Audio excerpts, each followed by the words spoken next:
అదే RTV app వార్తల్ని క్షణాల్లో చదివే అవకాశం ఉంటుంది. ఒక న్యూస్ పేపర్, ఒక టెలివిజన్ ఛానల్ మీ చేతుల్లో ఎప్పుడూ ఉంటాయి. అది మనకూరు గ్రామ పంచాయతీ ఆఫీసులో శ్రీకారం గ్రామ పంచాయతీ ఆఫీసులో పనిచేస్తున్నాం. 1996 నుంచే మేము పనిచేస్తున్నాం. మాకు దిక్కుమొక్కు ఎవరు లేదు. ఇంతవరకు అన్ని సమ్మె చేసినాం, ఎన్నో సమ్మెలు చేసినాం. ఇప్పటికి కాంగ్రెస్ ప్రభుత్వం వచ్చింది.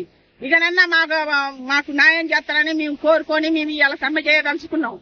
మాకు మల్టీ పర్పస్ వర్కర్లు ఇంతవరకు వచ్చిర్రు. అది రద్దు చేసి మమ్మల్ని పర్మనెంట్ చేయాలి. మాకు 26,000 ఇవ్వాలని మేము కోరుకుంటున్నాం. మాకు జ్వరాలు వచ్చినా మాకు సరిపోవట్లేవు, మాకు దగ్గులు వచ్చినా మాకు సరిపోవట్లేవు, మాకు తినడానికి వెళ్తలే.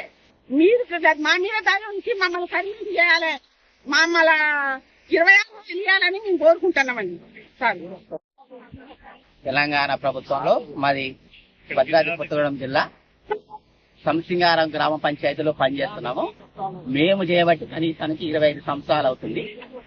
ఈ గ్రామ పంచాయతీ తెలంగాణ గ్రామ పంచాయతీ.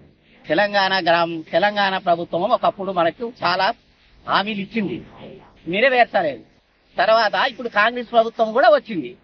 మేము చాలా సార్లు చాలా సార్లు మేము సీతక్క గారిని వెళ్తున్నాము, నోటీసులు ఇవ్వడం జరిగింది.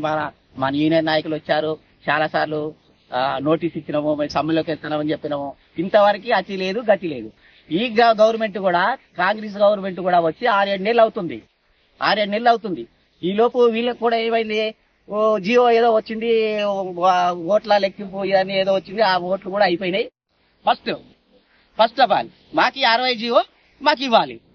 ఇప్పుడు మున్సిపాలిటీలో పనిచేసే వాళ్ళు అదే పని చేస్తున్నారు, గ్రామ పంచాయతీలో పనిచేసే వాళ్ళు అదే చెత్త ఉడుస్తున్నారు. వాళ్ళకేమో ఇప్పుడు పిఎఫ్, ఈఎస్ఐ శాతం అన్ని ఉన్నాయి. గ్రామ పంచాయతీ చనిపోయినా కూడా ఏమీ లేదు. ఇక్కడ ఒట్టి మేము అనాథగా ఒక గతి లేని టైంలో పనిచేస్తాం. అందుకనే మా దయ ఉంచి రేవంత్ రెడ్డి గారు కానీ, సీతక్క గారు కానీ, ఇప్పుడు కాంగ్రెస్ ప్రభుత్వం వచ్చింది, మాకు చాలా హామీలు ఇచ్చింది, ఇంతవరకు నెరవేర్చలే. అవి నెరవేర్చాలని కోరుకుంటూ మేము ఈ సందర్భంగా మా మల్టీపర్పస్ వర్కర్ విధానాన్ని రద్దు చేయాలండి మెయిన్. ఎందుకంటే ప్రతి ఒక్కడు ప్రతి పని చేయాలంటాడు. దీనికి కారోబారు ఉన్నాడు, బీ కలెక్టర్ ఉంటాడు, పంప్ ఆపరేటర్ ఉంటాడు, ఎలక్ట్రీషియన్ ఉంటాడు, ట్రాక్టర్ డ్రైవర్ ఉంటాడు. వీళ్ళందరూ ఒకటే పని చేయమంటే ఎట్లా చేస్తారు? ట్రాక్టర్ డ్రైవర్ పోలెక్కడా, ఎలక్ట్రీషియన్ పోయి పోలెక్కడు కదండి, ట్రాక్టర్ నడపడు కదా. ఇలాంటి వాటిలో కొంచెం యాక్సిడెంట్ జరిగి కొంతమంది చనిపోవడం కూడా జరిగింది. డ్రైవర్లు చచ్చిపోయారు, నెక్స్ట్ పంప్ ఆపరేటర్ చచ్చిపోయారు, ఎలక్ట్రీషియన్లు చచ్చిపోయారు, సీపర్లు కూడా చచ్చిపోయారు చాలా మంది.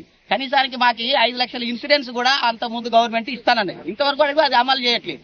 ఈ గవర్నమెంట్ వచ్చైనా మాకేమన్నా న్యాయం చేస్తుందేమని రేవంత్ రెడ్డి గారిని మరీ ఈ కాంగ్రెస్ ప్రభుత్వాన్ని కోరుకుంటాను. మరిన్ని వీడియోస్ కోసం ఛానల్ ని సబ్స్క్రైబ్ చేయండి. లేటెస్ట్ అప్డేట్స్ కోసం వాట్సాప్ ఛానల్ ని ఫాలో చేయండి. అండ్ లింక్ డిస్క్రిప్షన్ లో ఉంది.